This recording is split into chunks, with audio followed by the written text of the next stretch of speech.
I love this short, obviously. It's stayed with me for years. Like I watched it again last weekend, but honestly, I remembered so much of it. I remembered the music. I mean, I didn't really know what Ventura County was when I watched it the first time because I had only lived here briefly. And I know you've answered these questions before, so bear with me. No, no, it's always a joy to talk about You Say Hello. Like, I mean, I've said to Daniel before, like, I think the short kind of kept me directing because I had had an experience directing prior to You Say Hello that had been,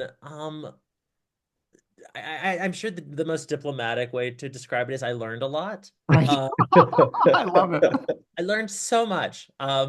So much. It was cinematic grad school in one fell swoop.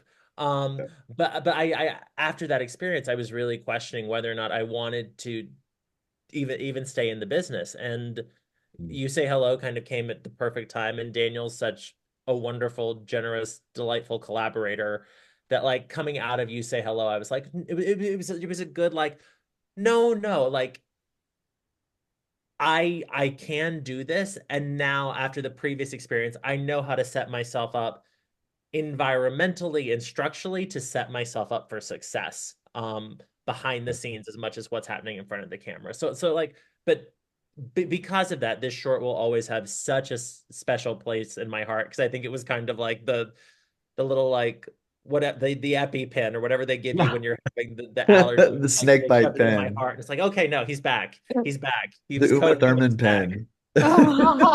I love it. I had no idea that the premise changed from when you presented the original idea to Lovell. Yeah. And I would love to hear about that conversation to go from straight Russian sex worker to Will's character. Yeah, no, it was, so originally I wrote so this was when I was starting to kind of add TV and film to my theater life. Theater, TV, and film all together as one forever, always. Yes, I And love uh that. and I had written the short for this amazing Serbian actress named Jelena Stupoljanin, who I've worked with a lot and who I really love. And so I had written it for her. And she's Serbian. And so it kind of came out of that. And then when Lovell and I started working on it, Lovell was like, well, we're both LGBTQ plus, we're both queer, whatever. Why doesn't it heighten the stakes to make this a queer story? And so it was Lovell's idea. And I thought, oh God, yeah, it just was perfect for the minute he said it. And I was like, it was one of those things that it just all fell into place. And I think I wrote the new draft in like a night because it just all made sense. Do you know what I mean? And it was so perfect. Daniel's always very quick. No one is as efficient as Daniel in terms of turning around drafts. I mean, it's constantly inspiring. But I distinctly remember we were sitting in Sugarfish off of Hollywood Boulevard. So you have such a good memory. You remember lots of stuff. I think we remember different things, but I vividly remember. I'm very good at remembering the places where things happen. I love And that. I really remember it was Sugarfish, Hollywood Boulevard, which I have never been to either before or since.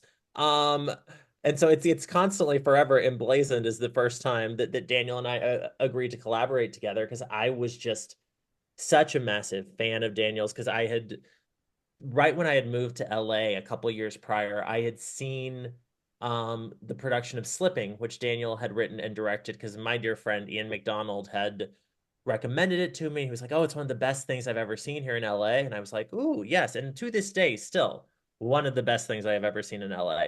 And I just completely fell in love with that play and became aware of Daniel. And so I guess it was probably like a year or two later, Chris Bellant, who plays the character of Will in the short, um, and I had become pals. And Chris said to me, like, he just mentioned Daniel in conversation. And I was like, wait, Daniel Talbot? Daniel Talbot, who wrote Slipping, Daniel Talbot? Yeah. And Chris kind of played friendship matchmaker from there. And when Daniel extended me the invitation to direct, it was just such that I was one so humbled, also so terrified because it's like, oh, this person who I respect so much, who's clearly has this great like vision of storytelling and everything, and they want to collaborate with me.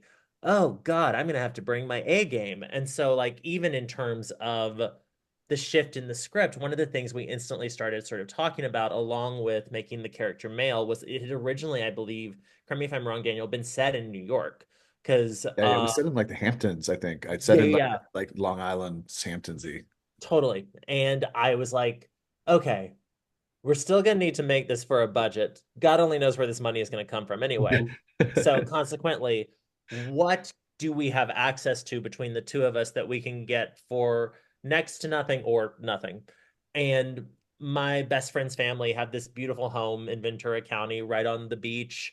And Amy, Steven's mom, who's really like a second parent to me, had just said so many times, well, if you ever need it for whatever, just let us know. And so I was like, I think this is the time to call in the favor. This feels like we wouldn't be overstaying our welcome. We'd be there for just a couple days, like in, out. And so I asked their permission. They said yes. And then very quickly that began informing the choices we were making in terms of setting and everything, just because like we just having access to that location alone, like what that would have cost, like in a vacuum, would have probably been the 5 times the cost of what this short would have been altogether. So it was also just sort of what's the version of this that most excites us, and also what allows us to do the best version of that for the most economic price point.